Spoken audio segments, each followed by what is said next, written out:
let me break it down very simple for you. The world plays in the middle, and all the action is in the edges. You got your perspective. I just want to be happy. Don't you want to be happy? Melbourne, what is up? What is up? Fuck, I've been flying for 2 days, but I'm here, and I'm excited to be here. Thank you for having me. Thanks for the warm welcome. So there's a lot of places I want to go with today's talk, and so let's just get right into it.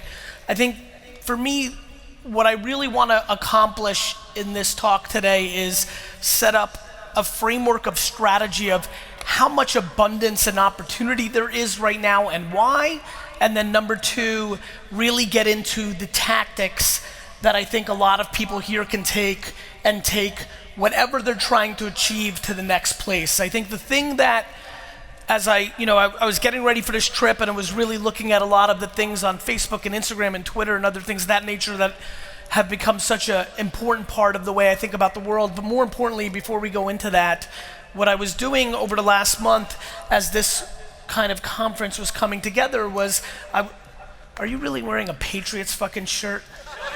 Jesus. Just completely took my energy to a different place.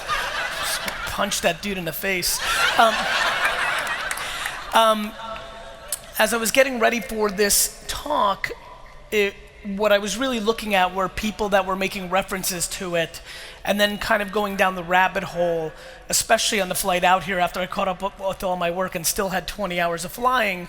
As people were referencing this conference, I was able to kind of go into their accounts and take a look at what they were doing, how they were doing it, and what's become really remarkably interesting to me over the last half decade, and especially over the last couple years, is how many people hear me, understand or consume a lot of the content, but are unable because of patience, I guess, or many other reasons, how many people's actions don't map.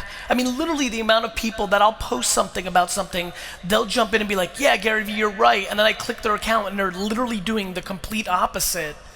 In that hypocrisy, in that misunderstanding, in that white space is really the thing that matters to me. I think the first thing that everybody needs to really wrap their head around and understand about this era is how much attention is really being put here and how much, if you're not winning on this device, how much vulnerability you have. Number two, really understanding that we talk a lot about content, but nobody here, including me with a humongous team, and this is super important, this is really what I wanted to start this talk with because I think it will help people. Me, with a team of 20, putting out between 80 and 100 pieces of original content a day, am grossly underperforming in the amount of content I put out every day.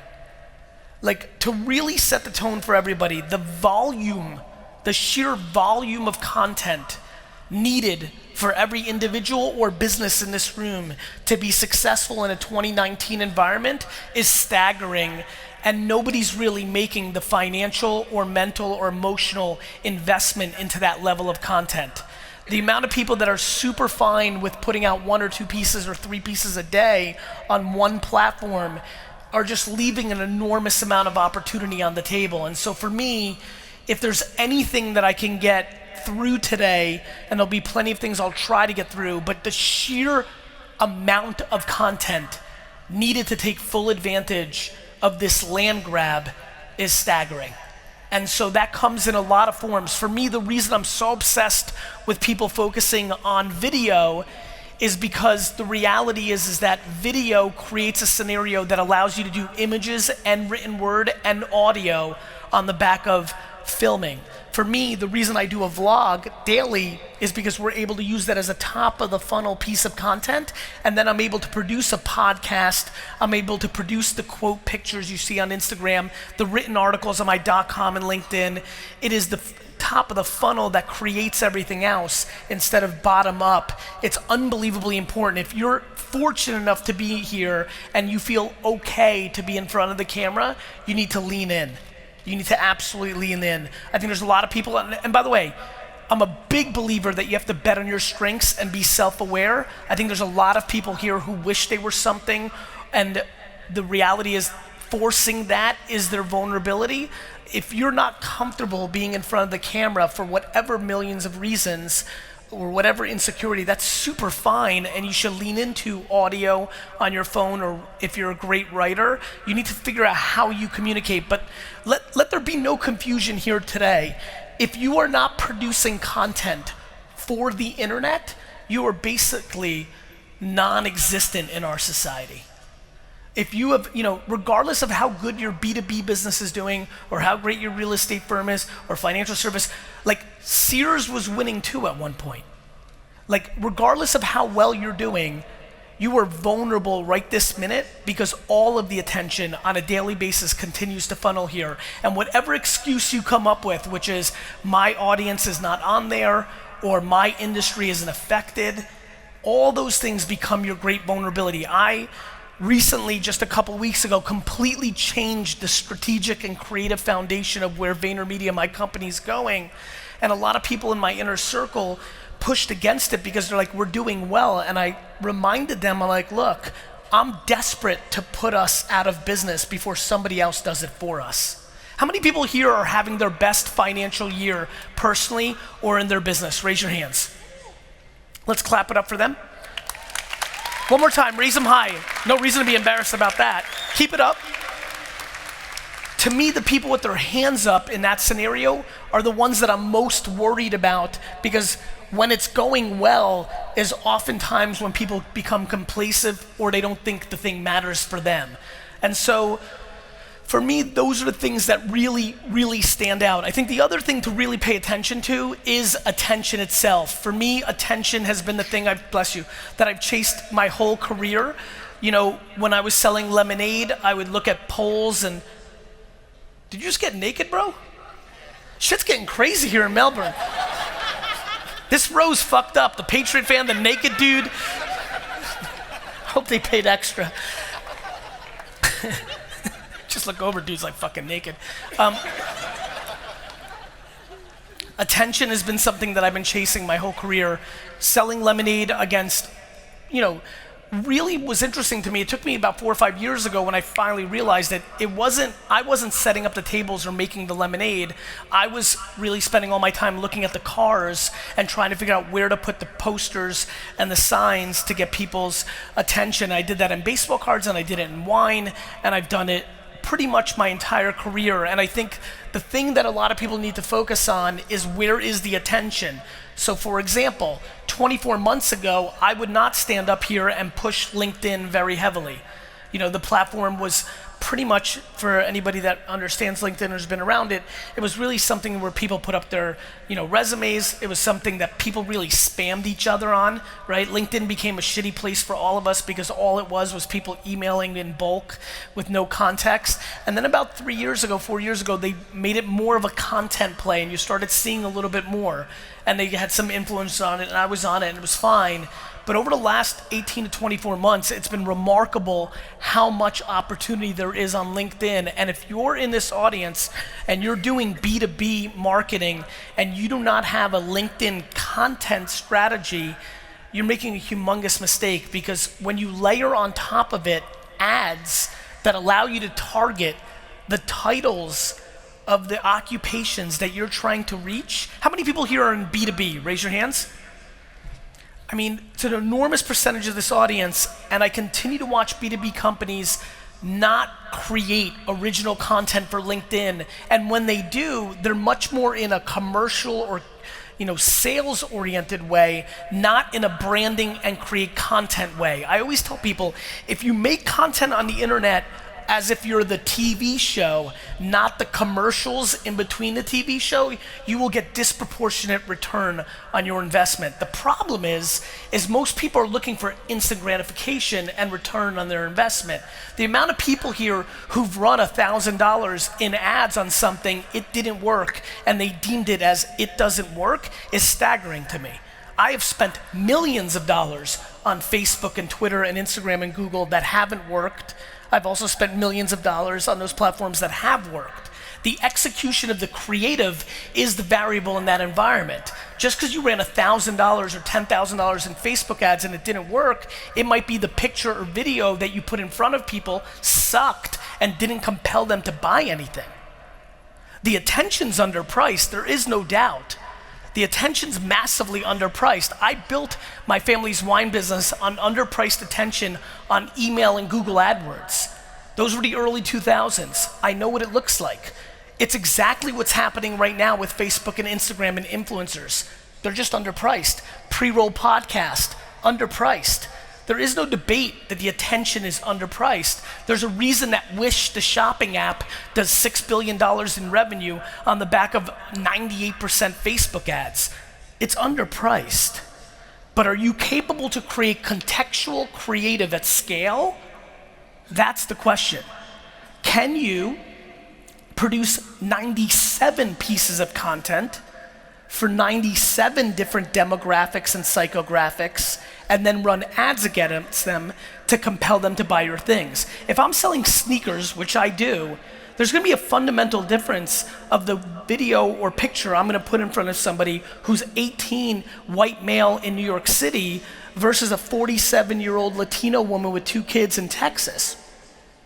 The problem is when auditing the 30 accounts that I looked at here and the hundreds of thousands I do a year, 99% of people make 1 to 5 pieces of content and run their ads and expect something to happen. It is fundamentally not contextual to the audience that they're trying to reach. Very simply put, everybody's running creative ads, media, marketing right now as if it was 1997 and the only options you had was the newspaper, the billboard, the radio, and the television. Meanwhile, we have Facebook and Instagram and influencers that allow us to go way more long tail. The problem is people haven't put in the time and effort to create the content that's contextual to the psychographics and demographics. So, and I'm going very fucking nerdy because I'm fucking fired up right now on this, I think that every person in here, regardless of what they're trying to do, whether they're trying to run for mayor, raise money for a charity, or sell their services, needs to have at least 13 to 30 core audiences that they produce content for every time. So literally every time you have something new going on, you have to create 30 variations where the copy, I mean, you could target people who are divorced. You can target people who have two kids. You can target fuckers who like the Patriots. You can do so much. You can do so much with this medium, yet people are mailing it in. Meanwhile, they're also having there are ludicrous conversations going on, like people having ego around how well they do organically on these platforms when the ads are massively underpriced. Do you know how many people emailed me crying that Facebook's organic reach declined 3 years ago as if Facebook screwed them while Facebook is literally free to use?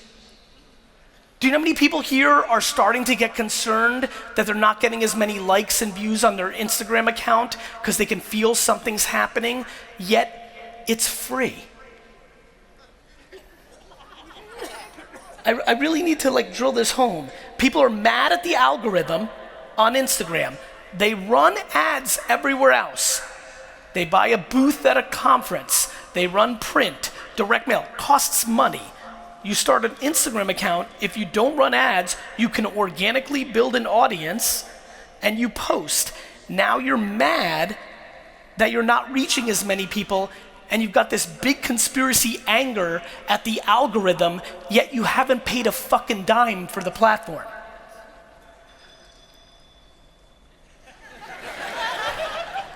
That guy drank that beer quick. It's a very intriguing thing for me that people have emotional opinions about something they haven't paid for. And so here's the game, and it will always be the game. Things come along, they're underpriced. Real estate, stocks, attention. When they're underpriced, you need to strike and squeeze as much as you can out of them.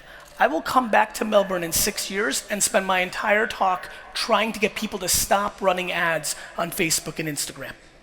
That will happen. It's always happened to me. It's the same old game. You take advantage when it's underpriced, and you squeeze it as long as you can, you ride it all the way through, and eventually the long tail catches up, and it becomes overpriced because big companies come in, and it becomes overpriced because of the bidding, and normal people stop paying attention as much. Everybody here who's been on Facebook for 5+ years pays attention to every piece of content on Facebook a little less than they did 5 years ago, or maybe a lot less. That is just the natural cadence of what we do. How many people here had email in the late 90s? Raise your hands, old fuckers. So all the people that just raised their hands, what they can tell everybody here under 30 is what we used to do with email in the 90s, which was we read every single email. Wine Library's email service in 1999 was almost 90% open rates. How many people here have done email marketing in their career? Raise your hands.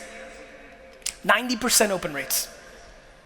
It's ridiculous. It's like 32 now, and I think we feel like we're heroes. So that will happen with these platforms. So look, before I get into the mindset and the strategy and some of the social things I'm seeing going on, I'll go back into the details, but the details are very simple. And I said it when I was here last year, and I'm gonna say it again. If you are not a practitioner yet of making content and running ads on Facebook and Instagram, you will massively regret it. And the reason, and you've seen me say it in every video, I am putting it down on film to recall it in a decade. I will never stop saying it.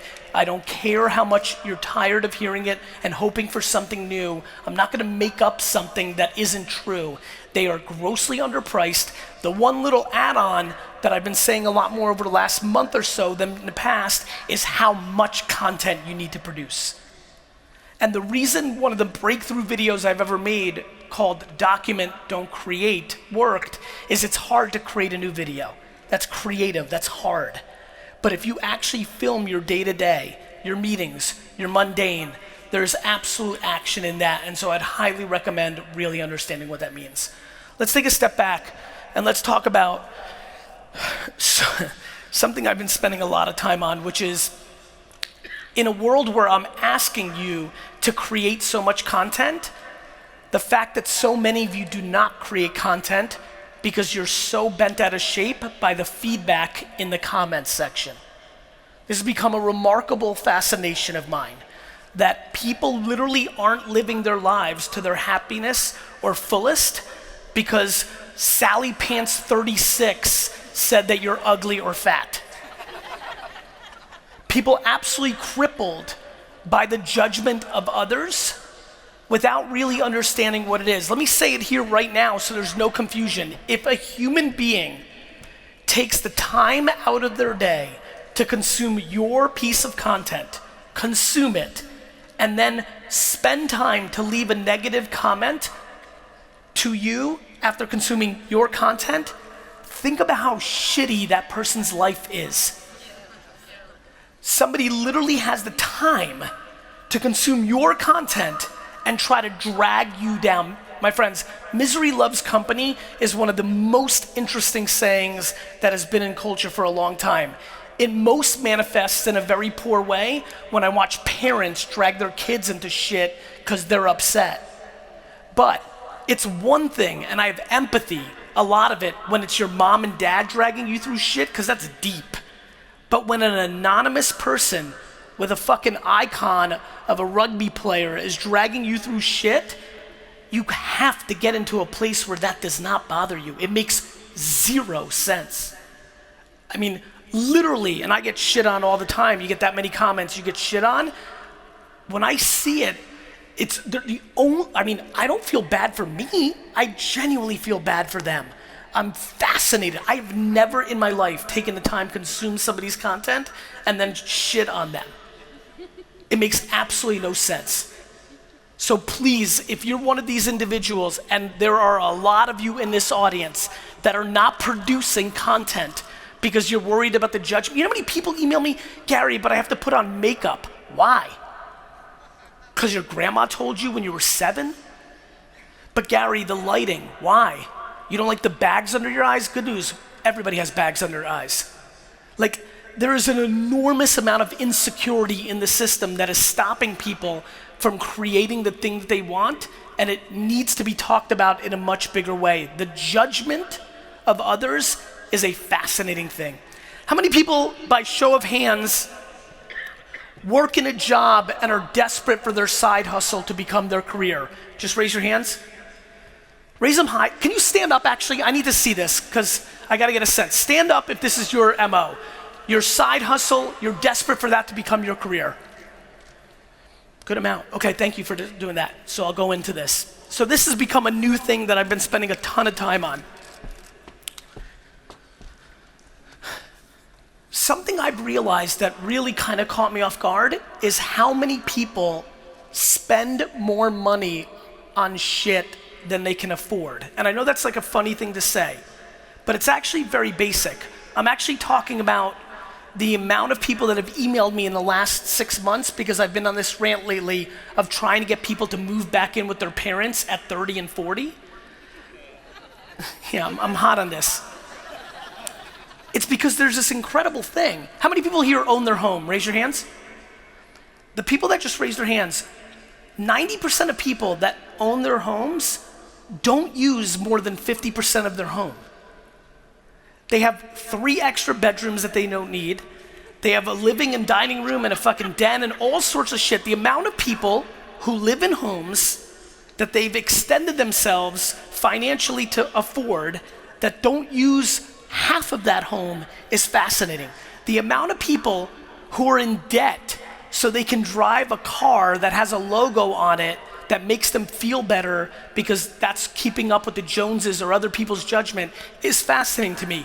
What I didn't realize was the fact that 35% of this audience wants their side hustle to be their careers, but the reason they can't is because they can't quit their job because they need their job to pay for dumb shit to impress people they fucking hate.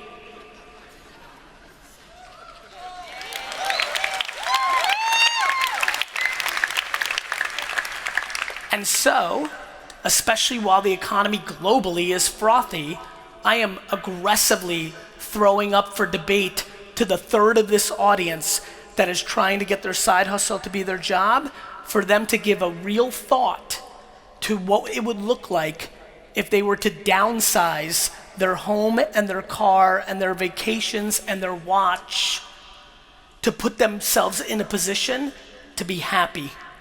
I think over the next decade, as we continue to start really discovering as a human race mental health and happiness, that we are on the pre-dawns of people changing what success looks like.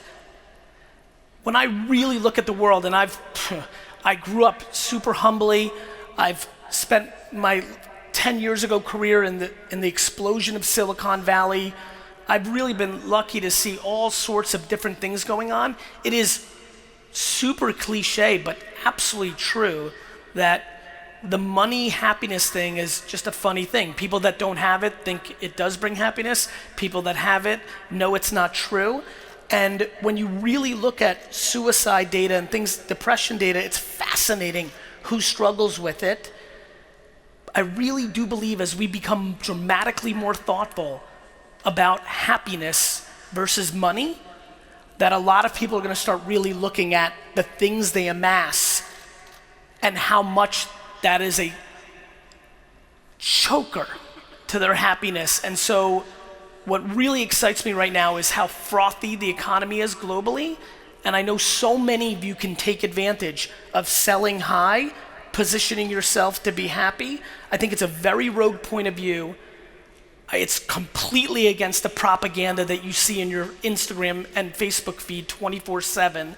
Everybody's pushing all sorts of fancy stuff and fancy trips and fancy things.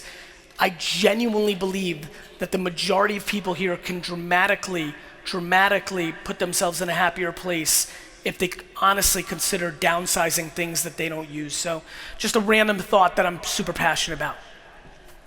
Let me talk to you guys about influencer marketing. For me, I talked earlier about underpriced attention and overpriced attention. The way you get those things is when the market doesn't understand itself. When people don't understand how underpriced Facebook is, they don't put money into it, thus the prices stay down. The most inefficient and misunderstood marketplace, in my opinion, is influencer marketing. Humans don't know how to price themselves. There are pretty people that have 400,000 followers on Instagram that want $30,000 a post. And there are other people with 5,000 followers who want 40 bucks. There are 400,000 person follower people that want 100 bucks. There are people with 500 followers that want $5,000. The inefficiency in influencer marketing is staggering. How many people here, by show of hands, and you guys have been pretty bullshitty with your hands, I don't know what's scaring you, but go high. How many people here sell an actual product, physical? Raise your hands. A lot. Every single person, one more time, hands in the air, all of you that have your hands in the air should have a significant influencer marketing strategy. Literally DMing people on Instagram and asking them how much they would charge you to take a picture holding your physical product and tagging your page. It is massively inefficient, which is, I love when people are like, Gary, how do you scale it? By DMing more people, fuckface.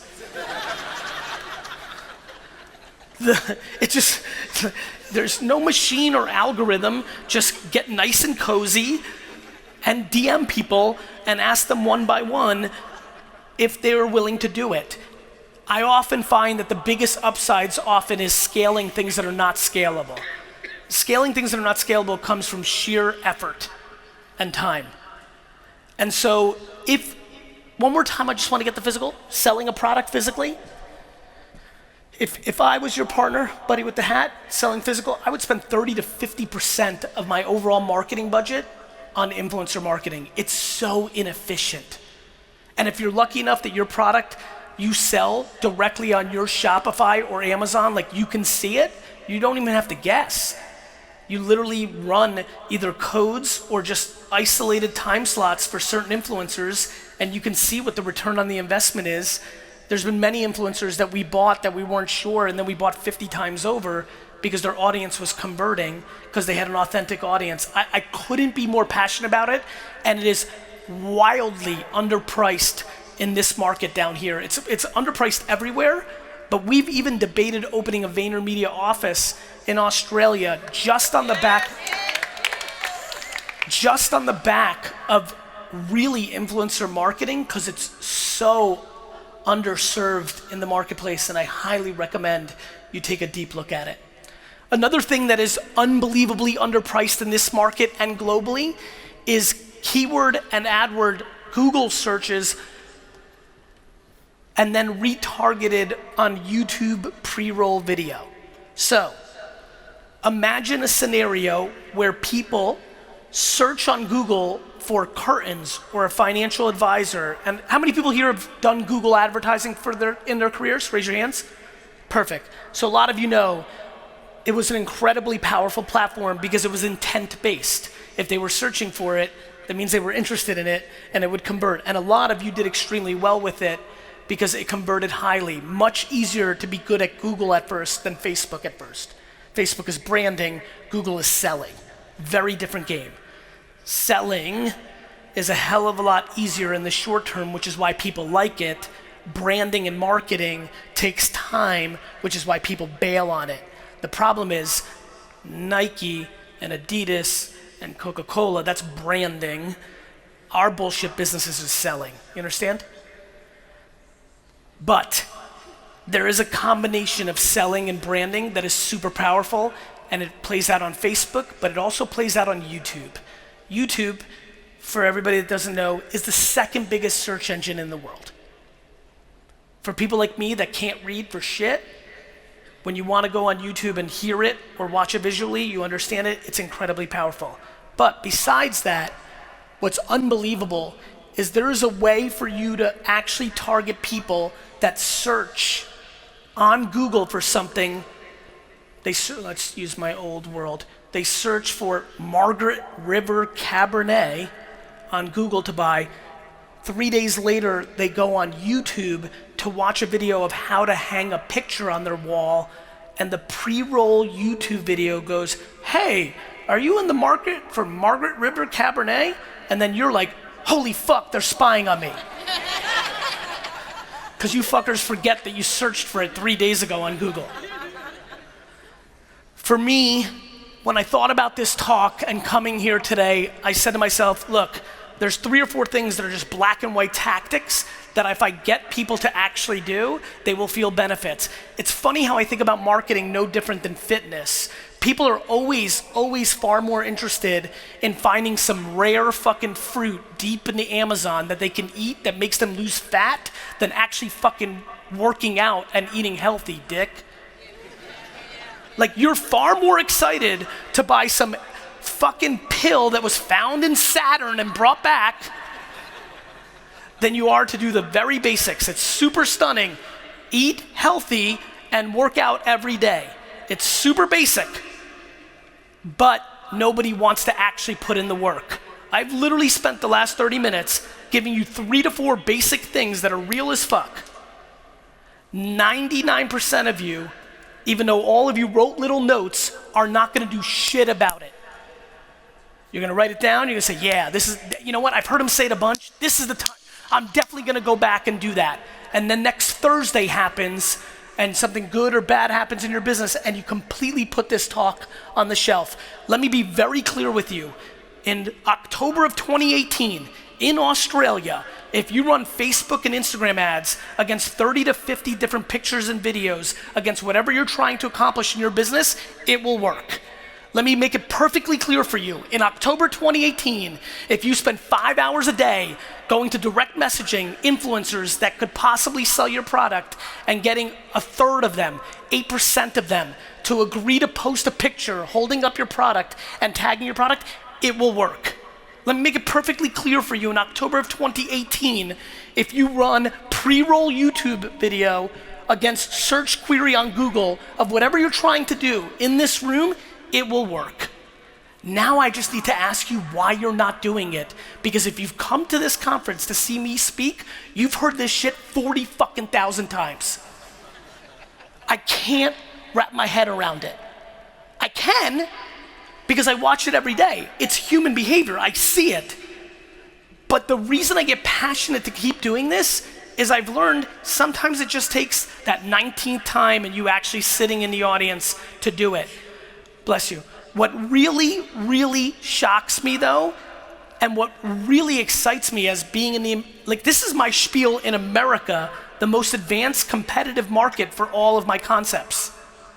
The fact that everything I just told you is disproportionately even more exciting here, the reason we opened up a London office for Vayner, the reason we're opening up Singapore next February, the reason I keep going global is it's like going into a fucking time machine. Like, it's working better here. It's cheaper here. Because the bigger companies here are even slower than the big companies in America. So the big money's not in. You need to take advantage of this. You are going to regret it. You're gonna regret it. And let me tell you this is a good segue. An incredible, random fucking thing that I can tell you to do is to go volunteer at a retirement home one day this year. A very random thing that can fundamentally change your life business-wise. Let me just not even go human. In your business, is go and volunteer in a retirement home once for 5 hours. Let me give you the preview for the 99.9% of you that won't do that. You will see human beings with regret in their eye. And I promise you, for whatever scary shit you've seen, abuse, murder, scariest shit you've ever seen, there's nothing scarier than to stare a human being in the face who understands she or he fucked up and there's no going back. Regret. There's macro and micro regret. Macro regrets of who you married, what you didn't do, da-da-da-da, and there's micro regrets. And in the context of this talk, the micro regret in a business world is you're sitting on a golden goose. It will take you 5 to 7 hours to Google it to figure out how to run a Facebook ad. And please, Melbourne, please do me a huge favor. Do not hire your 22-year-old niece and think she's gonna know how to do it. Just because she grew up with this shit and you didn't. I love when people, Gary, but you know, I didn't grow up with this shit. Neither did I, dick. I'm 42, I didn't grow up with this. And let me tell you something else. You didn't grow up driving and you figured that out. This is something you have to learn. You wanna have a business? You want your side hustle? Like, I love when people like, do people understand how hard it is to live your life for yourself on your terms and make money? Have we had the right conversations yet about this? To live as your own boss and make enough money to have a good life that's a 1% thing in our society, and everybody has this level of entitlement, and especially now, trust me, I'm feeling it, I'm the beneficiary of it, but now that we've made entrepreneurs cool, the whole thing's totally fucked. Everybody thinks entrepreneurship's so easy. This shit is super hard. It's super hard to be good enough to make that kind of money. Because even though the internet's here and everybody in this room has the chance to do it, the problem is the internet's here and everybody here has a chance to do it, and supply and demand takes over. I love people who are like, Gary, but my content, it's not doing well, but it's because people don't get it. I'm too ahead of the curve. No, you're not, Ron. You just suck. You're not ahead of shit. The market is the market is the market. You have 39 views on your YouTube, it means you suck. It means it's not interesting. Or it means that you're early. So many people are like, Gary, I'm lost. You're not lost, you're 27. You've just started.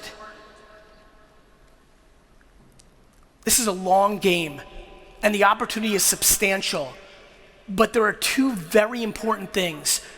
The world, my friends, let me break it down very simple for you. The world plays in the middle, and all the action is in the edges. The world plays in the middle. It's what school does to us. It makes you in the middle. All the opportunity is in the extreme of micro and macro. You have to, like, I always talk about macro slow, micro fast, right? Micro speed. I work 17 hours a day. I'm booked every minute. Micro speed. Yet, I'm in year 9 of building VaynerMedia in the prime of my career, not making that much money as much as I could to build a machine for me for the next 30 years in the macro slow. All of the action is in the edges. Having ridiculous blind confidence, equally having the humility to know that you don't mean shit. Going all in and having the ability to completely pivot if you know it's wrong. There's such a fine line between perseverance and delusion. It's such a fascinating thing for me to watch. And so my friends, I promise you, there is so much abundance. I hate watching people get upset when other people win without realizing how much abundance in the system.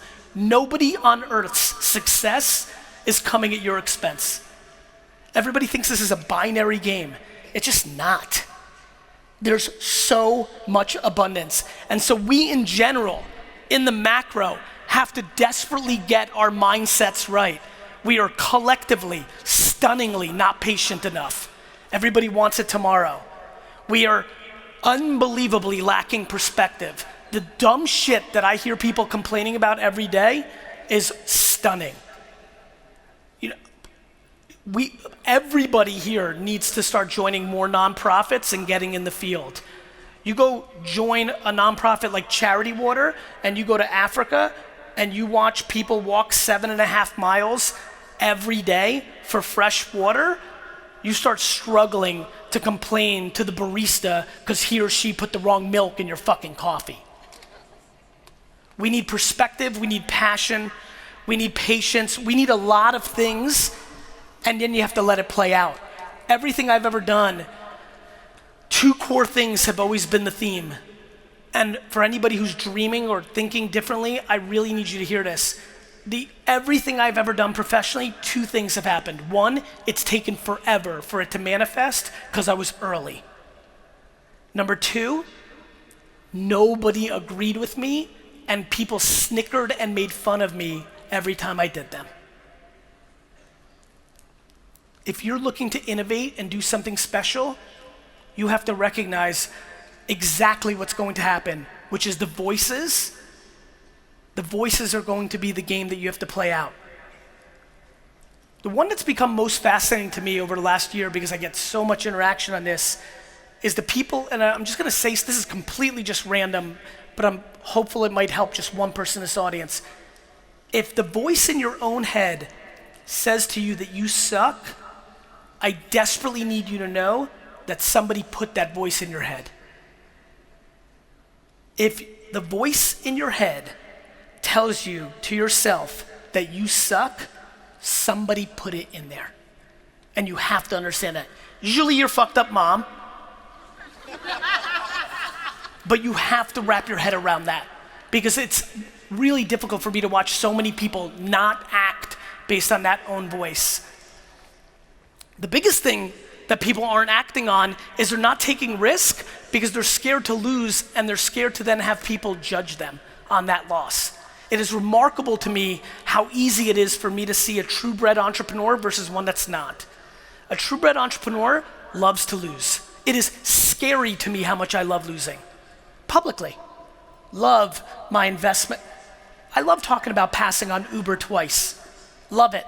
I love when people literally leave comments like, don't listen to this guy, he passed on Uber twice. And then I look at their account, they have 9 followers and they fucking suck shit. And I'm like, yo, bro, but I didn't pass on Facebook and Venmo and Twitter. What are you doing? You're fucking playing Fortnite and jerking off 24/7. Anyway, I'm obsessed with losing, because something that I really want people to wrap their head around is when you lose, it's your loss. We have so much judgment out there and we lack context. I laugh when people tell people how to raise their children. You're not in that person's home. I laugh when people talk about other people's relationships. You're not behind that closed door. I laugh when people give advice on how to run a business. You're not in it. If you notice, the biggest reason I stay very macro and just give details of what you can do is there's so much judgment being thrown out there to everybody, and nobody knows shit. Everybody's running around with judgment. Nobody knows shit about what's actually happening. Judgment is poison, my friends. And this world right now, because of social media specifically, because you can see all the judgment. I love when people think social media changed us. My friends, social media exposed us. Nobody's changed. You used to be a dick too. You just said it to yourself and to 3 other people in your neighborhood. Now you can say it to everybody publicly online. It's like money and fame. It doesn't change you. It exposes who you actually are. And so we're living in a very transcendent world. And so you're either gonna look at the negatives or the shortcomings, or you're gonna look at the positives. For me, I see all positives. I love that we're going through all this shit globally with ourselves, because we needed to be exposed of our weaknesses. 1 step backwards, 2 steps forward. That same machine, do you know how many people say to me, Gary, I don't think Facebook and Instagram, that stuff doesn't work. Yet in the other mouth, during that same dinner, all they talk about is how social media is fucking up the government or countries or the world. Literally, you're telling me that Facebook's powerful enough to change the global world and governments, but it's not powerful enough to sell some of your t-shirts or your landscaping business services? My friends, take it for what it is. We are all obnoxiously fortunate to be living through this era right now. What this era is, just to quantify it, is we are now at the maturity of the internet. The internet now is at scale. We all live there. It is real. It's not what I grew up with, which it was coming. It is here. It is at scale. And the reality of the situation is, how many people, one more time, with side hustles? Raise your hands. Everyone. Stand up again. Side hustle to turn into your business. I need this because this is the point. Side hustle to turn into your business. I just need every single person that's standing to understand one thing. Your grandparents couldn't even dream to turn a side hustle into their business because the internet didn't fucking exist. They just had to eat shit and live their life and put food on the table and a roof over their head and then fucking die. I'm being serious. We are so outlandishly fortunate to have this era, and what everybody's doing is spending all their time deploying cynicism and looking at the things that are negative about it without realizing it is the full empowerment to whatever you want if you're willing to be a practitioner and actually learn this shit and execute it. This era will go away. Many of you follow me know I'm all focused on voice and Alexa and all this. It's all gonna happen. Shit changes. Whether it's blockchain or AR or VR or voice, this internet era, this golden era as we stand here today will go away. And then, for the same reason that I didn't make any fucking videos for 5 years because I had nothing to say, there won't be a great deal like influencers and Instagram and Facebook. And you will deploy regret because you've heard me pound it down your throat and you did nothing about it. So please, Melbourne, do me a fucking favor on my 37 fucking hour flight to get here. Please make this event, this talk, the time that you actually go home and start fucking executing. Because I'll be very honest with you, I'm fucking tired of the 1,000 emails every week that I get that are the same exact thing, titled, I don't know why it took me 4.5 years of listening to the same shit to finally do it, but I'm really glad I did, because in the last 7 months I made $80,000, and before I used to be $40,000 in debt. Please make tonight the beginning of the next chapter of your life, because when it goes away, I'm gonna get quiet and execute, and you're gonna wish you did something about it tonight. Thank you. Let's do Q&A. Not done yet. We're not done yet. We had, did you guys learn something? Yeah, very good. Turn to the person next to give him a high five, so I'm glad he came. Stop giving high fives and go fucking run some ads. They didn't learn, let me tell you something, they didn't learn shit. If they follow me, they know. This is not about learning. I've pounded this for fucking 2 years. This is about doing. This is fucking exercise. You know what to do, you still eat cupcakes, fat ass. Got it? That's what's going on here. Fuck. Seriously though, like, by the way, just give you a preview, I'm a nice guy now, or if you think cursing's mean, but I'm a nice guy if you look under it. I'm gonna be very mean in 4 years. When everyone's crying about this, I'm gonna be jumping in and be like, you fucking asshole, I told you. I'm gonna be razzing the fuck out of people. Sorry. Go ahead. Question number one. This came from people that are in the audience here today, so these questions are from you all. First question is from Henry Vila. Question about gratitude. What do you do when someone gives you an opportunity and you know you will never be able to pay it back? You know, Henry, you gotta take that as a gift, right? And the reality is you don't know that you'll never be able to, give it back. Like, this is what I always talk about, like how dangerous envy is and not having context. Like, I always tell people, like the amount of people that throw lucky or other things at me, I'm like, look, sure, but what about tomorrow? If my daughter gets hit by a bus and dies, am I then lucky? And but that's how I think. Like for Henry, like you don't think you can give that person anything back today. That's just not how life works. Like you might be able to. So A, accept the gift and be grateful. Try to help other people in ways you can. But if you're so fixated on helping the person that put you on, recognize that life ebbs and flows. Who's winning today loses tomorrow, and vice versa. This is a fucking marathon, and everybody's just judging today without understanding tomorrow. I spend all my time anticipating tomorrow. That's the rant that I just gave for 45 minutes. So that's how I think about it. Yeah, very good. Next question. What is your number one tip for growing a wealth and investment advisory firm in the digital age where access to information is so easy? How do you get to be number one? I mean, number one comes in all shapes and sizes. So, I mean, to me, it's just the process of aspiring to be great. I think it's about, for me, where the information's free, it becomes especially in wealth investment, things of that nature, it becomes a personal brand world. Like people buy from people. Like that's just the way it's always been. And so and by the way, the biggest reason so many people lose in legal or wealth or things of that nature is they front, right? They play a character on social media, not who they actually are, right? And so like, as you can imagine, in 2008-9, I missed out on 90% of my speaking engagements because I cursed. It was less acceptable than it is today. I still do, but I didn't know how not to be me, and that was just the way it was gonna be. I think a lot of people try to be the person in their LinkedIn profile, even though they hate wearing a fucking tie. And I think the more you can be yourself and just like talk about the things you're actually into, there's more people that would get business in this country talking about footy than talking about the actual skill set they have in managing someone's money. It's a personal game. I think you said inside of there, if I just ask you a question, you said something, you said the process of aspiring to be great. I mean, I think it's so powerful. Where does that come from for you, the process of aspiring to be great? I just love my game. I love my game. Like, I don't want to win because I want to keep playing. Like, I never want it to end, right? Like, once you find what you love to do, like, you've won. And so for me, I'm trying to get better at it all the time, but I'm not fixated on being number one or having the most money or revenue.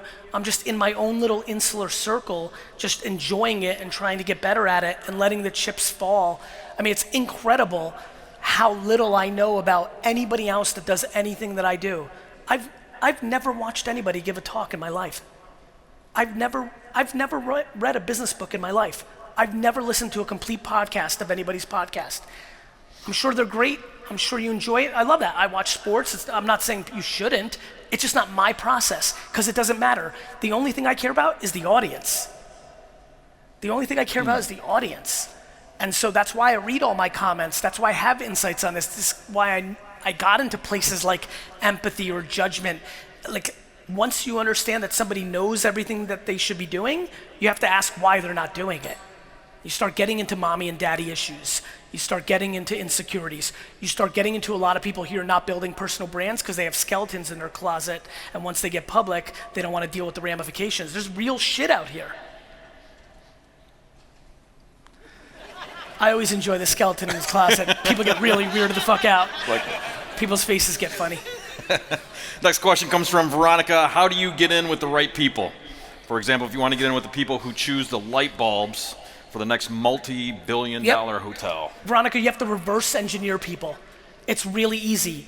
You know who the decision makers are by title. Follow them on LinkedIn, Facebook, Instagram, Twitter, and see what they care about.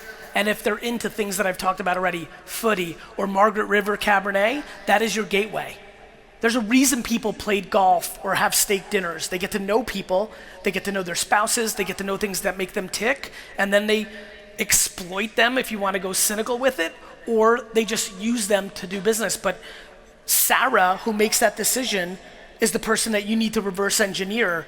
And so one of my favorite things about social media today in a B2B environment is following the people that you want to do business with and figuring out what they love. And then to me, I think manipulation's scary. So for me, I'll never, when I know something about somebody, make pretend I like it too. I'll look for the things that I have a common interest in and I'll lean in there, or I'll have a teammate that has a common interest, or I'll just reference that interest, just showing respect that I understand what's going on. I think too many people people try to do that to me all the time. They're like, GaryVee, yo, the Jets, right? I'm a big Jets fan. I'm like, name the offensive line. They're like, oh, fuck. I'm like, fuck you. So I think you have to be careful to fake it for the sake of business, which is why I always bet on authenticity. And so, but you can reverse engineer that person. Yeah, very good. Next question comes from Charmaine. What's the best way to support teenage kids who have an entrepreneurial mind and limited assets? Well, limited assets is the best fucking thing for any entrepreneur. I mean, I don't know how people haven't realized it. Here's the secret. Adversity is the foundation of success.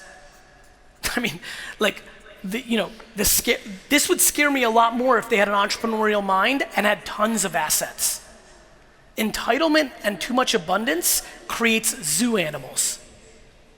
And so, I mean, that one's great. Like, to me, take more away from them. I mean it. Yeah. Like, and definitely don't dwell on things. Like, to me, I think the thing that my mom did really well was she saw that I was entrepreneurial and she doubled down on it. And she punished me for bad grades, but she didn't make me feel like that was the most important thing in the world. And so I think finding a balance of raising a child with entrepreneurial, aspirations, finding a cadence between them respecting things, but also leaning in on their strengths. But it's interesting that the person put limited means. It means that they're feeling some insecurity that they can't give their kid a $10,000 boost. That's the best thing that happens. Like, put a kid out there that has to learn how to eat for themselves. The best thing that ever happened to me was when I rolled up on my mom in 5th grade and was like, Mom, everyone's getting Nintendo. I want Nintendo. She looked me dead in the face with her Russian accent. She said, go buy it. So then I fucking shoveled snow and fucking raked leaves and washed cars and sold lemonade. And from a very young age, I learned how to make money for myself. I genuinely think entitlement is poison. Abundance is poison for entrepreneurs. I genuinely think restrictions, limits, and lack of resources are the foundation of the best entrepreneurs. Yeah, very good. Next question comes from Chris. He says, how can I take my indie comic book from being a small-scale project into a large brand that more readers will care about and enjoy just as much as I enjoy creating it? Chris, I think there's a couple things. One, first of all, you have to understand the market is the market. And so for me, 2 things that I would do. One, if it's good, I'm blown away by how many people get mad at doing free work. All these creators get mad at free. It's so laughable.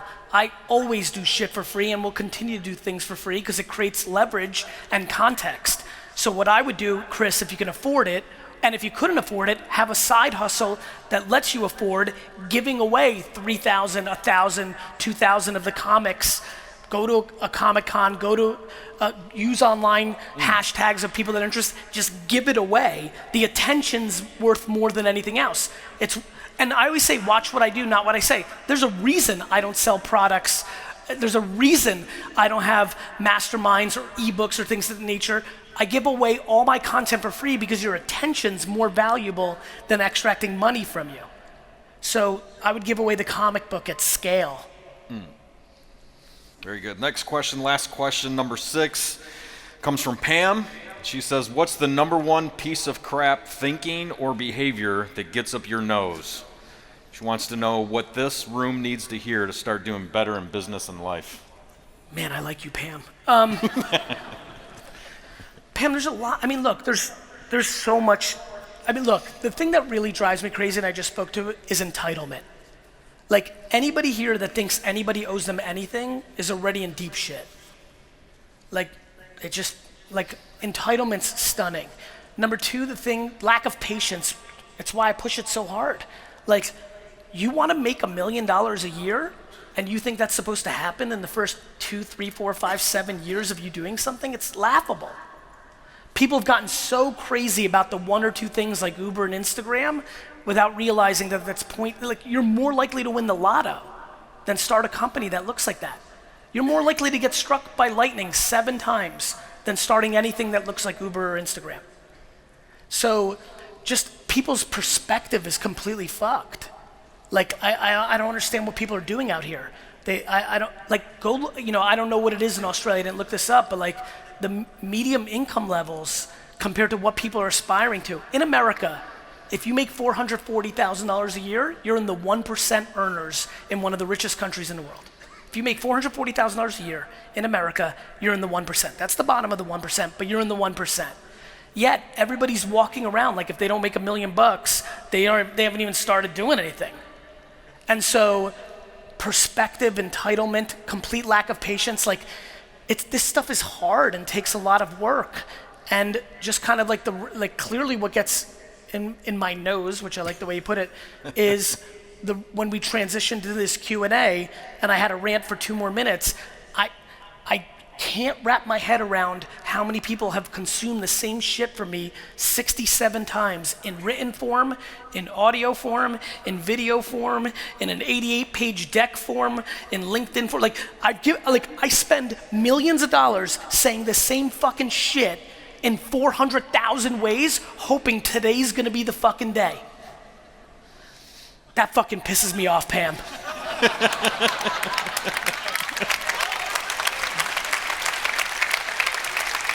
That was the last question, so any last words? You flew 36 hours, you're here. Any last words you want to give them? It's a big sign. Can I ask a question? Yes, that's just, I have to reward that ridiculous sign. Go ahead. I'll repeat it. Amir, come up here. Let's clap it up for Amir. Give him a hand. Yo, Amir's buddy, hold up the sign that you guys made. I mean, stand up and hold it up. It's such a piece of shit, but it worked. come on, come up here, Amir. Like, bring your fucking sign. This is perfect. This is attention arbitrage. I mean, how much did this piece of shit cost? Like $1? Look at this. But it worked. Good job. What's your question? You have a mic for him, or you could speak it to my mic. Here, I'll give him mine. Here we go. I'm currently 15 years old. 15. Yeah. Okay. I skipped a day of school for this. That's a great decision. Yep. Talking to that so they can hear you. My question is there any chance you could be my mentor? So, Jesus. Guilt trip. Definitely not. Mainly on the back of, like, I don't even know how people, like, I don't even talk to D-Rock. I barely talk to my mom and my brother. I don't want to stand up here in front of, like, I don't care how much they awe and hum. I have no interest in bullshitting you. I think mentorship's an interesting thing. Here's what I would say for you.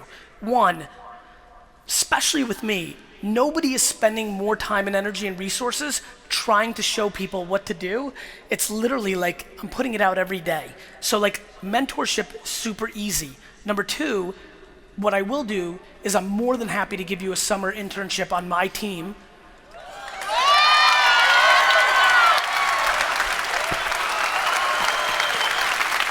So if you can figure out how to get to America, I'm sure you will. You made a fucking sign. And so Wouldn't use that as a boat. You can just get on that. And, happy to do that for you. Thanks. You're welcome, brother. You'll send me an email. It's Yeah. Gary at VaynerMedia. Yeah, All right? yeah, Good yeah. job. Thank Take care. Hold on. Take a photo. D-Rock needs still shots these days. I can sign it. Hold this up. D-Rock's been fucking bugging me. Awesome. You got a pen? There you go. Markers, nice. Now, here's the most important part of this. You have to sell this on eBay. Melbourne, I love you. Give him a hand!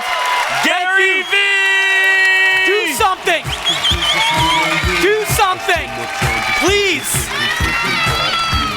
Thank you. Thank you for coming. Thank you. Even you.